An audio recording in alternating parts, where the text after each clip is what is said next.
ಜಗತ್ತಿನ ಷೇರು ಮಾರುಕಟ್ಟೆಯನ್ನು ನಡಗಿಸಿದ short seller Hindenburg research ಈಗ ತನ್ನ ಕಂಪನಿಯನ್ನು ಮುಚ್ಚಿದೆ. ಈ ಹಿಂಡನ್ಬರ್ಗ್ ಕಂಪನಿಯು ಕೆಲವು ದೊಡ್ಡ ದೊಡ್ಡ ಕಂಪನಿಗಳನ್ನು ಗುರಿಯಾಗಿಸಿಕೊಂಡಿದ್ದು ಮಾರುಕಟ್ಟೆಯಲ್ಲಿ ತಲ್ಲಣವನ್ನು ಉಂಟು ಮಾಡಿತ್ತು.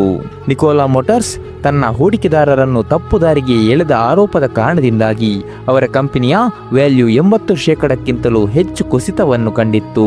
ಜಾಕ್ ಡಾರ್ಸಿ ಅವರು ಮುನ್ನಡೆಸುವ ಬ್ಲಾಕ್ ಐಎನ್ಸಿ ಕಂಪನಿಯು ಸುಳ್ಳು ಅಂಕಿ ಅಂಶವನ್ನು ನೀಡಿದೆ ಎನ್ನುವ ಆರೋಪವನ್ನು ಎದುರಿಸಬೇಕಾಯಿತು. ಈ ಕಂಪನಿಯು ಶತಕೋಟಿ ರೂಪಾಯಿಗಳ ನಷ್ಟವನ್ನು ಅನುಭವಿಸಬೇಕಾಯಿತು. ಲಾರ್ಡ್ ಟೌನ್ ಮೋಟಾರ್ಸ್ ತನ್ನ ಉತ್ಪಾದನೆಯ ಪ್ರಮಾಣವನ್ನು ಹೆಚ್ಚು ಕಡಿಮೆ ನೀಡಿದೆ ಎಂಬ ಆರೋಪದ ನಂತರ ತನ್ನ ಉಳಿವಿಕೆಗಾಗಿ ಸಂಘರ್ಷವನ್ನು ಮಾಡಬೇಕಾಯಿತು. ಆದರೆ ಅವೆಲ್ಲದರ ನಡುವೆ ನಮ್ಮ ಅದಾನಿ ಗ್ರೂಪ್ ತನ್ನ ಶಕ್ತಿಯನ್ನು ಜಗತ್ತಿಗೆ ತೋರಿಸಿದರು. ಹಿಂಡನ್ಬರ್ಗ್ನ ಅತಿ ದೊಡ್ಡ ಗುರಿಯಾಗಿದ್ದ ಅದಾನಿ ಸಂಸ್ಥೆ ತನ್ನ ಅಸ್ತಿತ್ವವನ್ನು ಉಳಿಸಿಕೊಂಡಿತ್ತಲ್ಲದೆ ಇನ್ನೂ ಕೂಡ ಪ್ರಬಲವಾಗಿ ಬೆಳೆಯಿತು.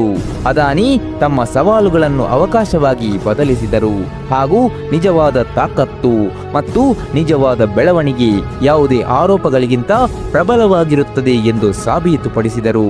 ಹಿಂಡನ್ಬರ್ಗ್ ಮುಚ್ಚಿ ಹೋದ ನಂತರ ಅದಾನಿ ಸಂಸ್ಥೆಯ ಬೆಳವಣಿಗೆಯ ವೇಗ ಮತ್ತೆ ಹೆಚ್ಚಾಗಿದೆ.